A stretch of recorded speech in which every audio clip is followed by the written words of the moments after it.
We are at the end of Speedway at the Douglas Springs Trail, and this morning we're going to go up to Douglas Springs, and then we're going to head up to Cowhead Saddle. But there's a lot of different trail options at the end of Speedway. It's in the Saguaro National Park, and this morning we're going to give you a little tour of the Douglas Springs Trail.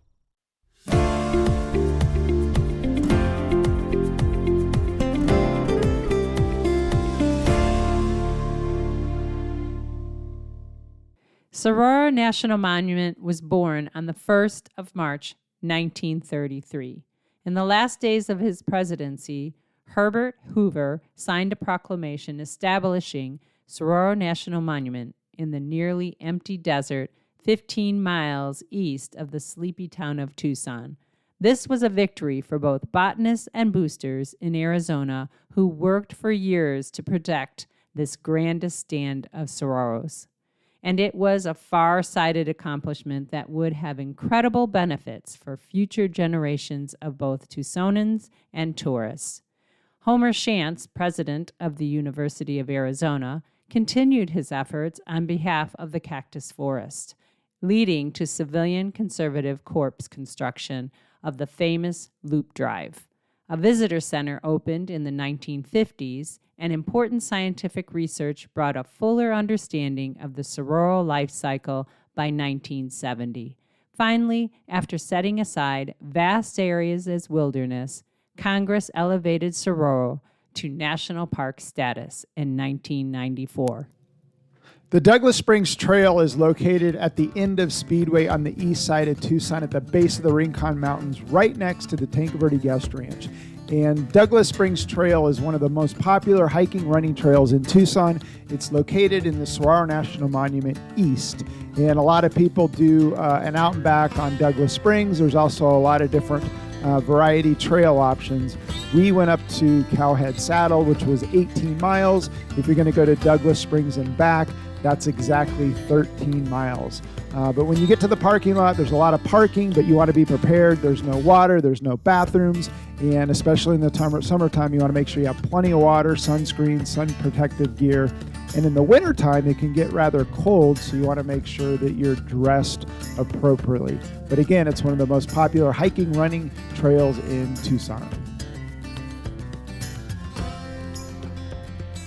At about 2.6 miles up Douglas Springs from the end of Speedway, there's a little out and back section. It's called Bridal Wreath Trail, and during the rainy season, monsoon, or even in the winter when we've had a lot of rain, it's worth going up and checking out. There's a nice little fall up there, but we're going to continue straight on the trail up to Douglas Springs, and Douglas Springs from here is 3.6 miles. So beautiful start to the morning.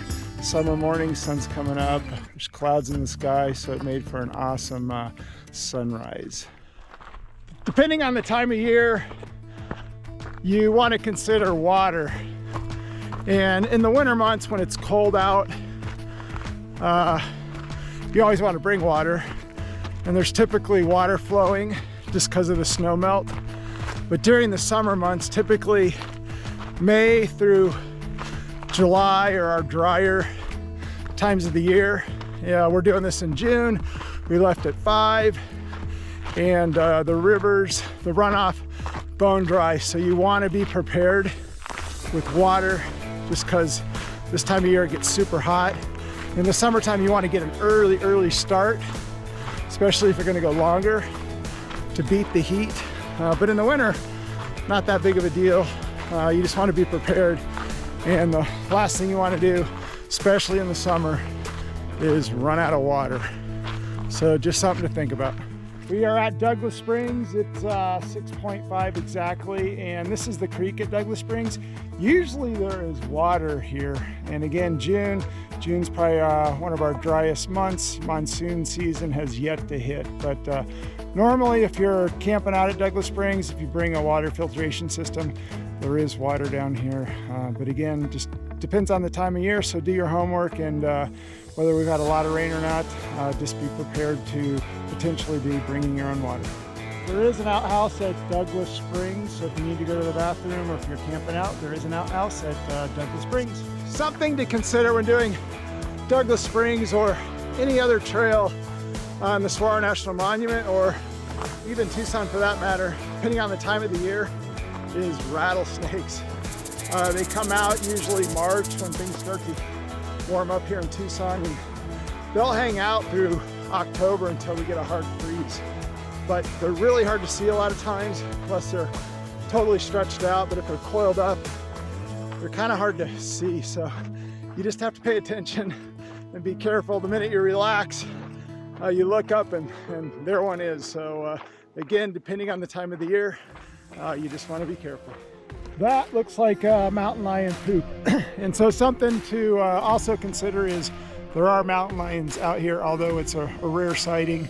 Just something to be considerate about, especially if you're out here by yourself. Let people know you're out here. About 10 years ago, I was out on the Douglas Springs Trail and had a mountain lion encounter, and he and I did the dance for a little while. It was pretty scary. I backtracked and actually got away from them, but there are mountain lions out here that can get aggressive, and something to just think about and be considerate about, and let people know where you're going and what you're up to, just in case something were to happen. So we are at Cowhead Saddle, and it's exactly 2.5 miles from Douglas Springs.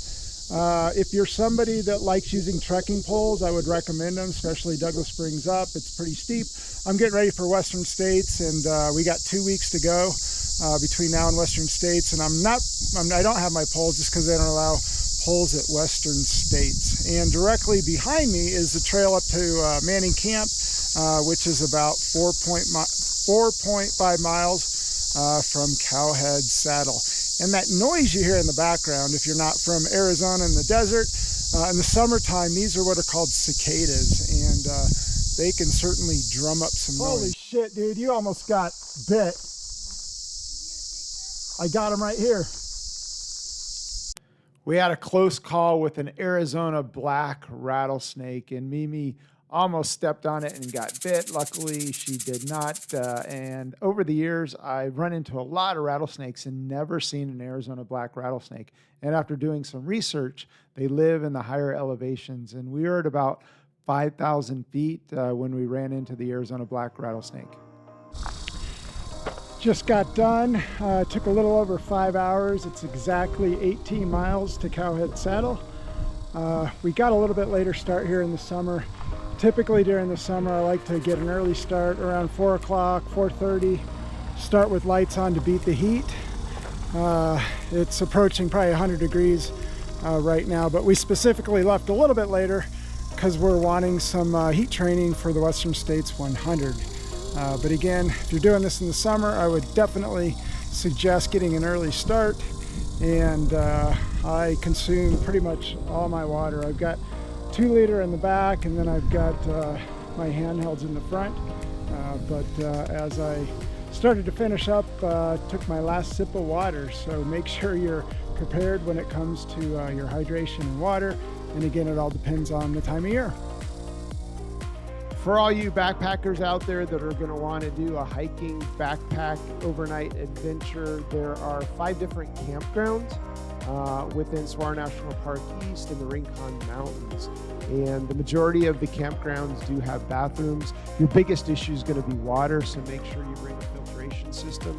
Typically there is some water running that you can filter water, but the 5 different campgrounds are Douglas Springs Campground. That one does have a bathroom.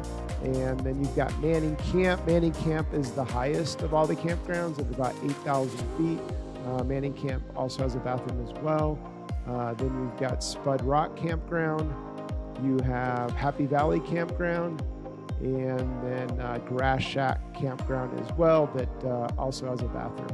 And then there's also the Visitor Center on Old Spanish Trail that has a lot of good information that if you're visiting Saguaro National Park, you can go check out the Visitor Center to get more information.